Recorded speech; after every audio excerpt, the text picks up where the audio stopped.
Hello guys, welcome back to our channel ग्रोड IELTS. And हमारी series जो हमने स्टार्ट करी है task two idea topic basis के ऊपर, तो उसी सीरीज़ का ये छठा पार्ट है। हम आज लोग क्या करेंगे, क्राइम से रिलेटेड बहुत सारी बातें डिस्कस करेंगे। और वीडियो स्टार्ट होने से पहले, if you have any kind of enquiry about the study visa, tourist visa और work visa, then you can send your enquiry और the documents on immigration garuda@gmail.com।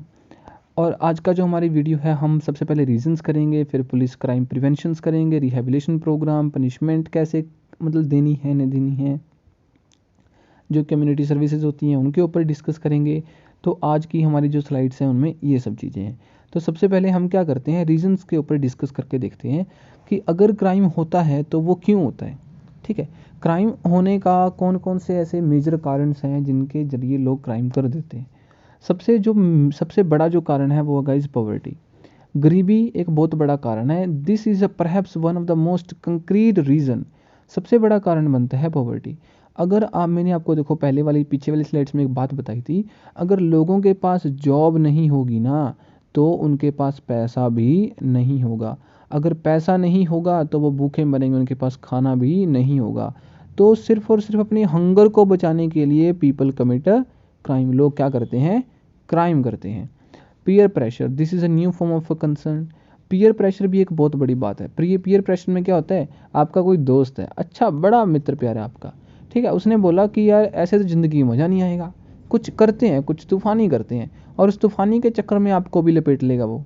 ठीक है, तो ये पीयर प्रेशर होता है कि दोस्त की संगति में अगर आप, जब आप लोग आ जाते हो ना ऐसे दोस्तों की संगति में, उसने कुछ करा तो आपको भी करना पड़ता ही पड़ता है। तो ये होता है peer pressure. Drug have always been highly criticise by the critics. देखो, ड्रग एक बहुत बड़ा कारण है। ड्रग कारण क्यों है, क्योंकि ड्रग जब लेते हैं इसके दो मेजर इफ़ेक्ट्स पड़ते हैं ड्रग लेने के। सबसे पहला बात तो कि ड्रग के लिए आपको मनी चाहिए होगी। ठीक है, अगर आपके पास पैसा नहीं होगा तो आप फिर क्राइम करोगे। दूसरी बात होती है कि जब आप ड्रग लेते हो तो आपको ये जो एंटी सोशल एलिमेंट्स है ना, जो सोशल एलिमेंट्स है उनके साथ कनेक्ट कर देता है। और जब आप उनके साथ कनेक्ट हो जाओगे then automatically you will do more and more crime. तो ये ड्रग के साथ लिंक रहता है। और ड्रग लेने से क्या होता है ना कि हमारा जो माइंड है वो स्थिर तो नहीं रहता है, वो थोड़ा सा अनस्टेबल हो जाता है।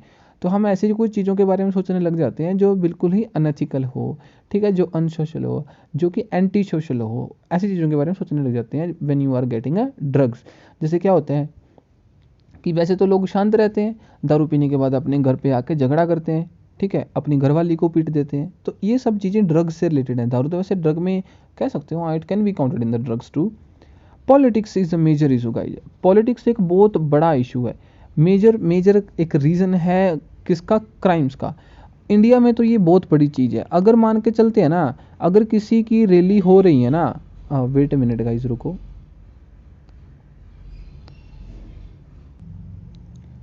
Sorry guys for the disturbance. Actually क्या है ना, अभी जो चावल की कटाई है वो वगैरह चल रही है ना, सारा कुछ सीज़न का टाइम है, तो इसलिए थोड़ी सी डिस्टर्बेंस होगी, सॉरी फॉर दैट। हाँ, तो हम लोग थे पॉलिटिक्स के ऊपर।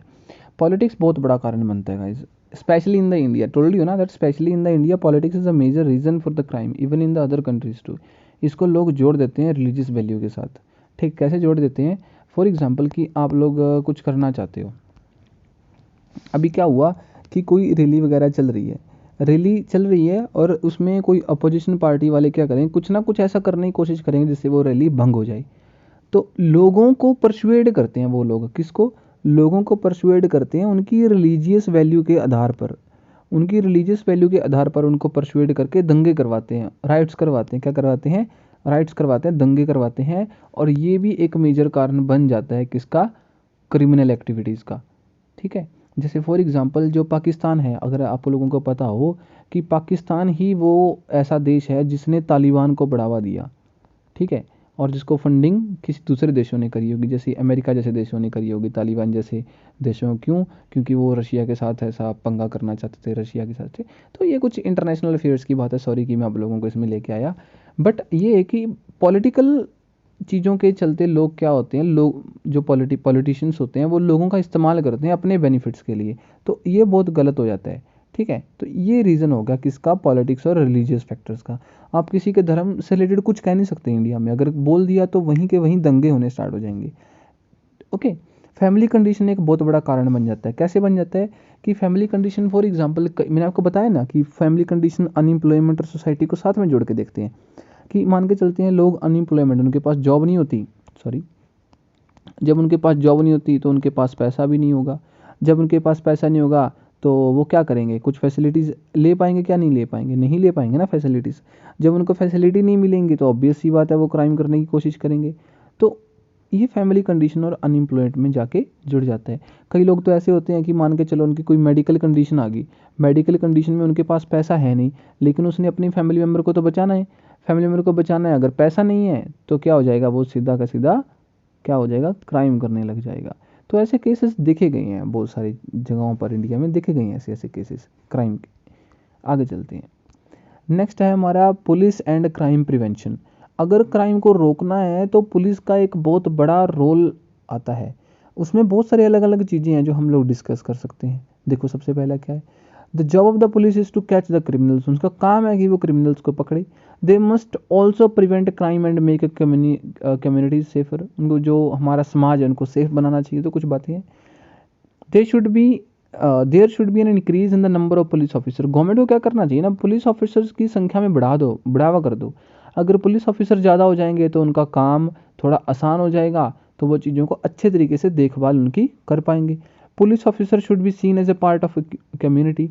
वो कम्युनिटी का, हमारे यहाँ तो सिस्टम ही अलग है, बोल तो रही है ना ये कि उनको समाज का हिस्सा बनना चाहिए। अगर आप लोगों ने पुलिस ऑफिसर्स को देख लिया ना तो आप लोगों को डर ज़्यादा लगेगा, सेफ महसूस नहीं करोगे इंडिया में।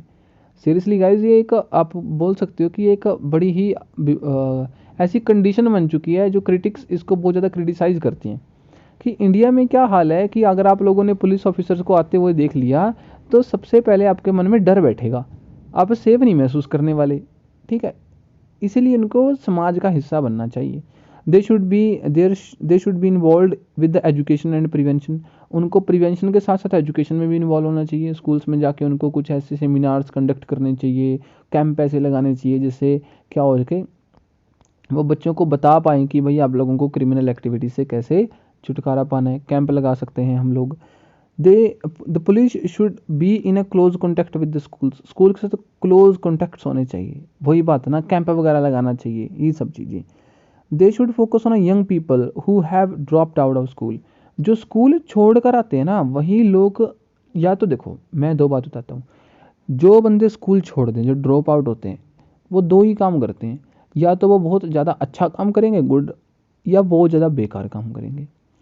जैसे बहुत ज़्यादा अच्छा काम करने वालों में आप लोगों को अच्छे अच्छे बिजनेसमैन देखने को मिल जाएंगे जिनके घर की कंडीशन ऐसी नहीं होती कि वो एजुकेशन को कंटिन्यू कर पाएँ, बट फिर भी क्या वो अपने दम पे कुछ ना कुछ बड़ा करते हैं। बैड क्यों करें, क्योंकि जब लोगों को एजुकेशन नहीं मिलती ना, देखो कैसे दीज टीनेजर्स, इसको एक बार पढ़ लेते हैं फिर मैं आपको बताऊंगा। दीज टीनेजर्स में become involve with the gangs. वो गैंग्स में मिल जाते हैं। देखो क्या होता है कि फॉर एग्जांपल स्कूल्स में से आप लोग बाहर निकले, आप तो क्या, जिसने स्कूल छोड़ दिया उसके जाने के दो तीन जगह ऐसी होती हैं जहाँ वो जा सकता है। सबसे पहले उसको घर वाले काम पे लगा देंगे, ठीक है, यहाँ से क्राइम नहीं बढ़ सकता। दूसरा है वो गैंग में शामिल हो जाएगा, यहाँ से क्राइम क्या हो जाएगा, गैंग में शामिल हो जाएगा, यहाँ से क्राइम बढ़ सकता है।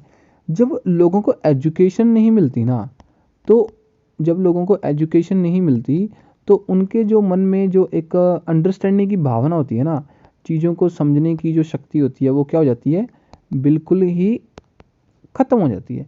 वो अंडरस्टैंड ही नहीं कर पाते एथिकल अनएथिकल चीज़ों को, क्योंकि उन्होंने कभी एजुकेशन ली ही नहीं। वही ना कि भाई जब अनएजुकेशन बढ़ जाती है तो क्राइमिनल एक्टिविटीज़ अपने आप बढ़ जाती है, क्योंकि लोगों को पता नहीं रहता कि समाज में रहना कैसे है, सोसाइटी में रहना कैसे है, वो इस बात को नहीं समझ पाते फिर। ठीक है, तो ये अनएजुकेशन से रिलेटेड हम लोग इसको बोल सकते हैं। ये तो हो गया पुलिस से रिलेटेड प्रिवेंशंस। आगे देखते हैं, उसके बाद आ गया रिहैबिलिटेशन प्रोग्राम्स। रिहैबिलिटेशन प्रोग्राम कैसे, अगर मान के चलो भाई क्रिमिनल्स हैं, क्रिमिनल्स को हमारे देश में क्या होता है, हमारे देश में तो क्या बहुत जगह ऐसा ही होता है, मैं बार बार अपना देश का एग्जांपल नहीं लूँगा। क्या होता है कि मान के चलो वो एक बार प्रिजन से छूटकर बाहर आए, सोसाइटी में आए, तो फिर से क्राइम करते हैं। क्यों करते हैं, द साइकोलॉजिकल कंडीशन, मानसिक जो उनके हालात हैं वो अभी भी क्रिमिनल जैसे हैं। तो उन मानसिक हालातों को चेंज करने के लिए लोगों को क्या करना चाहिए, हमारी गवर्नमेंट को रिहैबिलिटेशन प्रोग्राम चलाने चाहिए। Another aim of a prison is rehabilitation programme चलाने चाहिए। Prisoners receive education of the vocational training, उनको कुछ वोकेशनल ट्रेनिंग दो, जैसे कोई कढ़ाई का काम सिखा दिया, बुनाई का काम सिखा दिया, वेल्डिंग का काम सिखा दिया, ऐसी ट्रेनिंग दो जिससे बाहर आके वो जॉब कर सकें, अपना पैसा कमा सकें। Prisoner should learn personal skills and specific job skills, ऐसे बताया ना, वोकेशनल ट्रेनिंग होनी चाहिए, उनके पास एजुकेशन होनी चाहिए। Punishment could make a prisoner behaviour worse, अगर हम उनको पनिशमेंट ही देते रहेंगे ना तो उससे वो ज़्यादा खतरनाक बन जाएंगे, ज़्यादा एंटी सोशल बन जाएंगे। उनको साइकोलॉजिकली थोड़ा समझाना चाहिए, साइकोलॉजिकली इनको कन्वर्ट करना चाहिए एक अच्छे बंदे में। Rehabilitation aim to make them better citizen, उनसे वो बेटर सिटीजन बन जाएंगे। Rehabilitated prisoners are less likely to rehabilitate, जो रिहेबिलिटेशन प्रोग्राम में जाते हैं ऐसे प्रिजनर्स लेस लाइकली, चांसेस कम है कि वो रीऑफेंड मतलब फिर से क्राइम करेंगे, इसके चांसेस कम है।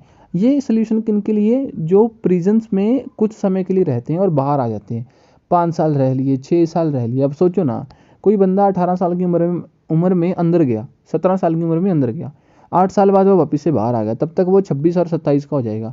भाई उसकी तो ज़िंदगी निकल ली ना, उसकी ज़िंदगी निकल ली कि अब वो कुछ भी नहीं कर सकता, उसके पास एजुकेशन नहीं है, उसके पास कोई स्किल्स नहीं है, जॉब अपॉर्चुनिटीज़ नहीं है, करेगा क्या, फिर से क्राइम करेगा। तो इससे अच्छा कि वो फिर से क्राइम करे, उनको वहीं पर जेल में ही कुछ ना कुछ वोकेशनल ट्रेनिंग प्रोवाइड कर देनी चाहिए। देखो, पनिशमेंट और prisons, fines are used as a punishment for minor crimes, छोटे क्राइम्स के लिए आप लोग फाइन्स लगा सकते हो। If the crime is more serious, prison is the most common punishment, फिर प्रिजन में भेजो उनको, प्रिजन में भी क्या रिहेबिलिटेशन प्रोग्राम चलाओ। Some criminals pose a threat of the society, कुछ क्रिमिनल्स हैं वो थ्रेट होते हैं सोसाइटी के लिए, उनको मार दो, कुछ ना कुछ तो करो।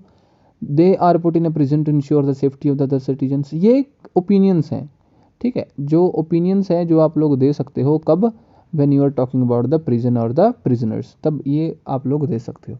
Government should also provide education facilities, job opportunities मिलनी चाहिए, वही सेम टू सेम बात रिहेबिलिटेशन वाली आ गई, ये तो कुछ सिंपल सी बात थी। नेक्स्ट देखते हैं क्या है हमारे पास। Community services guys are very very important topic. देखो, जो ऑफेंडर्स हैं, जो क्रिमिनल्स हैं, इनको एक इनका जो सिनोनियम है वो ये भी है, इनको हम बोल सकते हैं, जो क्रिमिनल्स हैं उनको कम्युनिटी सर्विसेज में, रिहेबिलिटेशन प्रोग्राम में कम्युनिटी सर्विसेज भी होती हैं। बहुत सारे देशों में क्या होता है, छोटे छोटे क्राइम के लिए उनको जेल में नहीं भेजते, उनको कुछ सर्विसेज देते हैं, जैसे कुल्फ़ी बेचना हो गया, ऐसी वैसी। अगर आप लोगों ने एक दिलजीत दोसांझ की फिल्म देखी हो, मेरे को याद नहीं है, वो ऑस्ट्रेलिया में जाता है, उसको कुछ शायद ऐसा सर्विस दे देते हैं कि जा तू कुल्फ़ी बेच, आइसक्रीम बेच, ठीक है, उसमें उसको पैसे पूसे मिलते हैं, वो एक कम्युनिटी सर्विसेज का हिस्सा है। It could be a solution to prison overcrowding, prison में जो ओवर क्राउडिंग है उसका एक हिस्सा हो जाता है, इससे इम्प्रिजनमेंट से बच जाते हैं, कॉस्ट बच जाता है उसका, ठीक है भाई। अगर यही आपको पॉइंट अब समझ में आएगा, कैपिटल पनिशमेंट में भी आप लोगों को बताऊंगा मैं कि इम्प्रिजनमेंट का कॉस्ट बच जाता है। अगर आप किसी को कम्युनिटी सर्विसेज दे रहे हो, बाहर दे रहे हो, ठीक है, अपना ही खाएगा अपना ही कमाएगा, पर उस पर निगाह रहती है पुलिस वालों की, बस इतना रहता है, तो उससे जो प्रिजन के अंदर की कॉस्ट है वो कम हो जाती है। It make offenders useful in the local community, उनको यूजफुल बना देता है, ठीक है। They are required to clean street, talk to the school groups, देखो ना, स्ट्रीट क्लीन करना, छोटे छोटे काम दे दिए जाते हैं उनको, ठीक है। उससे क्या होता है, कम्युनिटी उनको रीपे करती है, offenders repay their community, offenders repay करते हैं कम्युनिटी को, कि जो उन्होंने नुकसान, जो उन्होंने क्या है जो उन्होंने नुकसान पहुंचाया है, किसको, समाज को नुकसान पहुंचाया है, वो उसको रीपे करते हैं, मतलब अपना जो भी कुछ उन्होंने गलत करा कम्युनिटी के साथ, उसको भरपाई करने की कोशिश करते हैं। दे avoid a negative influence that prisons can have, prison में नेगेटिव इफेक्ट बहुत पड़ता है प्रिजन का, प्रिजन के ऊपर, प्रिजनर्स के ऊपर, जो वहाँ पर रह रहे हैं क्रिमिनल्स, एक दूसरे के साथ लड़ते हैं, झगड़ते हैं, जैसा उनको माहौल मिलेगा वैसा ही तो वो होंगे ना, वह आगे जाके फिर बड़े क्रिमिनल बन जाएंगे। इससे अच्छा उनको अच्छे इन्वायरमेंट में रखा जाए, गुड इन्वायरमेंट में रखा जाए, कम्युनिटी में, रिहेबिलिटेशन प्रोग्राम्स में रखा जाए, ठीक है। तो गाइज इसी के साथ हमारा जो आज का ये क्राइम का टॉपिक था ये होता है ख़त्म। जो मेन चीज़ें हैं वो है प्रिवेंशन, ठीक है, प्रिवेंशन है, उसके हमने रीजंस डिस्कस करे, और इसके इफेक्ट्स तो आप लोगों को पता ही है ना, कि भाई क्राइम बढ़ने के इफेक्ट्स क्या हैं, लोगों को सेफ महसूस नहीं होता, ये सब चीज़ें उसमें आ जाती हैं। ओपिनियंस को ध्यान से पढ़ लेना, ये प्रिजन वाली और रिहेबिलिटेशन वाली, taken a screenshot of this slides, ठीक है, इनका स्क्रीनशॉट ले लेना आप लोग। तो होप आप लोगों को ये वीडियो अच्छी लगी होगी, और जो हमारी ये वीडियो थी ये था 6th part of this video crime से रिलेटेड। इसी के साथ गाइज आज की वीडियो को हम करते हैं एंड, तब तक के लिए आपको मिलते हैं नेक्स्ट वीडियो में। जय हिंद, जय भारत।